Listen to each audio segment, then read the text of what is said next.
Sardar Patel education institute સંચાલિત શ્રી ગગજીભાઈ સુત્રિયા પ્રાથમિક શાળામાં આપ દરેક વિદ્યાર્થી મિત્રોનું હાર્દિક સ્વાગત છે. નમસ્કાર વિદ્યાર્થી મિત્રો.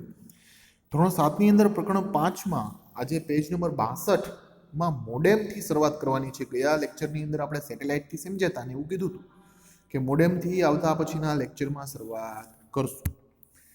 જો વિદ્યાર્થી મિત્રો, પુસ્તક સાથે રાખવી ફરજિયાત છે, બરાબર. જે વાંચવાનું છે તે સૌથી પહેલાં વાંચી જઈએ અને મહત્વની જેટલી પણ વસ્તુ હશે પાઠ્યપુસ્તકમાં અને પાઠ્યપુસ્તકની બહારની તે દરેક વસ્તુ આપણે સમજીશું. જોઈએ મોડેમ. કમ્પ્યુટર નેટવર્ક અંતર્ગત ઇન્ટરનેટની સુવિધા મેળવવા માટે મોડેમનો ઉપયોગ કરી શકાય છે. મોડેમ વડે ઇન્ટરનેટ સાથે જોડાઈ શકાય છે. મોડેમનું પૂરું નામ મોડ્યુલેટર અને ડિમોડ્યુલેટર છે. તે હાર્ડવેર સાધન છે. તે કમ્પ્યુટરને ટેલિફોન લાઇન સાથે જોડે છે અને ઇન્ટરનેટનો ઉપયોગ કરવાની સુવિધા પૂરી પડે છે, જેને ડાયલ-અપ કનેક્શન તરીકે ઓળખવામાં આવે છે. મોડેમ સાથેનું ડાયલ-અપ પ્રકારનું જોડાણ પ્રમાણમાં સસ્તું છે, પરંતુ તેની ઝડપ ખૂબ જ ઓછી છે. ઇન્ટરનેટ જોડાણમાં સૌથી પાયાનો પ્રકાર ડાયલ-અપ જોડાણ છે.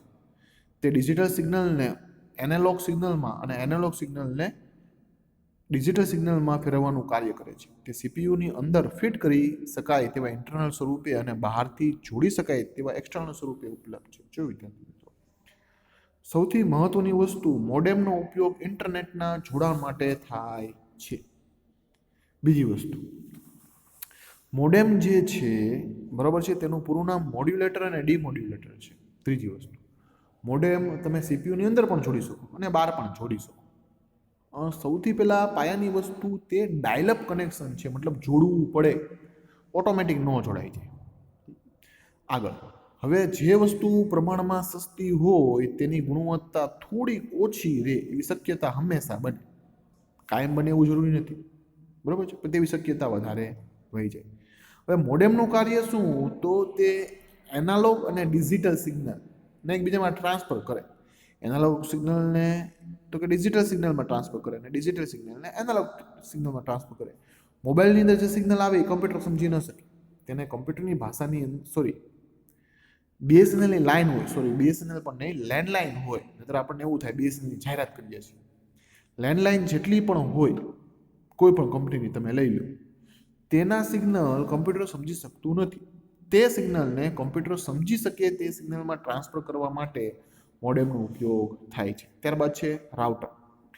તે વિવિધ નેટવર્કને જોડવાનું અને તેની વચ્ચે માહિતીનું આદાન પ્રદાન કરવા માટેનો માર્ગ નક્કી કરે છે. તે કોઈ ચોક્કસ ડેટા પેકેટને ચોક્કસ નેટવર્ક પોઈન્ટ પર પહોંચાડવાનું સરનામું નક્કી કરે છે. કમ્પ્યુટર નેટવર્કમાં માહિતીની આપ-લે કરવા માટે ઇન્ટરનેટમાં રાઉટરનો ઉપયોગ કરવામાં આવે છે. તે કમ્પ્યુટર નેટવર્કમાં માહિતીને આગળ મોકલતું સાધન છે.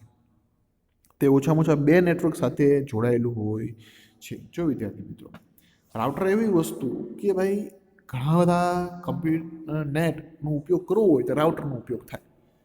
એક સાથે 2 નેટવર્ક એક સાથે જોડાય અને એક જગ્યાએથી માહિતી બીજી જગ્યાએ આપ-લે થાય.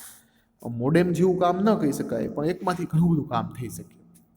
ત્યારબાદ જોઈએ કમ્પ્યુટર નેટવર્કના ફાયદા. હવે આ કમ્પ્યુટરના આખા વિશ્વની અંદર જે કમ્પ્યુટર જોડાયેલા છે એના ફાયદા શું જોઈએ. માહિતીનું આદાન પ્રદાન ખૂબ જ સરળતાથી ને સહજતાથી થઈ શકે છે. કમ્પ્યુટર વચ્ચેનું પારસ્પરિક જોડાણ કરી તેનો ઉપયોગ કરવો શક્ય બને છે. તેના વડે નેટવર્કમાં રહેલા કોઈ પણ કમ્પ્યુટરનું નિયંત્રણ કરી શકાય છે. નેટવર્કમાં રહેલા કોઈ પણ કમ્પ્યુટર પર કોઈ પણ સ્થળેથી તેનો ઉપયોગ કરવો શક્ય બને છે. વિશ્વના કોઈ પણ ખૂણામાં રહેલી વ્યક્તિ સાથે વાતચીત અને માહિતીનું આદાન પ્રદાન શક્ય બને છે. કમ્પ્યુટર હાર્ડવેર અને સોફ્ટવેરના સ્ત્રોતમાં વહેંચવા સરળ છે. પ્રિન્ટર, સીડી, ડીવીડી ડ્રાઈવ, પેન ડ્રાઈવ વહેંચી શક્ય બને છે. વાયરલેસ નેટવર્ક હેઠળ સરળતાથી માહિતીનું આદાન પ્રદાન શક્ય બને છે. જો વિદ્યાર્થી મિત્રો, ખૂબ જ મહત્વની ને પાયાની વસ્તુ. એક સમય હતો કે જ્યારે તમારે ટિકિટ બુક કરાવવી હોય તો રેલવે સ્ટેશન, બસ સ્ટેન્ડે જવું પડે. હવે જુઓ તો શું થાય છે, ઘરે બેઠા બેઠા ટિકિટ બુક થઈ જાય છે. તેનું મુખ્ય કારણ નેટવર્ક છે. આખા વિશ્વમાં કોઈ પણ વસ્તુ કોઈ વ્યક્તિ પાસેથી લેવી હોય અને તેને આપવી હોય, કોઈ પણ મતલબ શાક રોટલી વેચવી છે એવું ન કહેતા, બરાબર છે. It's call for data. એક પ્રકારની માહિતીનું આદાન પ્રદાન કરવું હોય ત્યારે તેનો ઉપયોગ થાય છે. અને તમે વિશ્વના કોઈ પણ કોમ્પ્યુટર, તમારું કોમ્પ્યુટર હોય અને તમારા મિત્રનું કોમ્પ્યુટર, તમારા કઝિનનું કોમ્પ્યુટર અમદાવાદમાં હોય, તમારે સંચાલન કરવું હોય તો પણ થઈ શકે. એના પણ ખાસ પ્રકારના સોફ્ટવેર છે.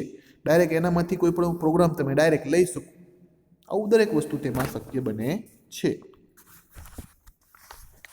જોઈએ કમ્પ્યુટર નેટવર્કના ગેરફાયદા. હવે ભાઈ જોઈએ ફાયદા હોય ને એની પાછળ થોડું ઘણું તો નુકસાન થવાનું છે. વાંચીએ.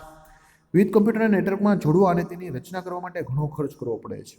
કમ્પ્યુટર નેટવર્ક માટે ખાસ પ્રકારના હાર્ડવેર અને સોફ્ટવેરની જરૂર પડે છે.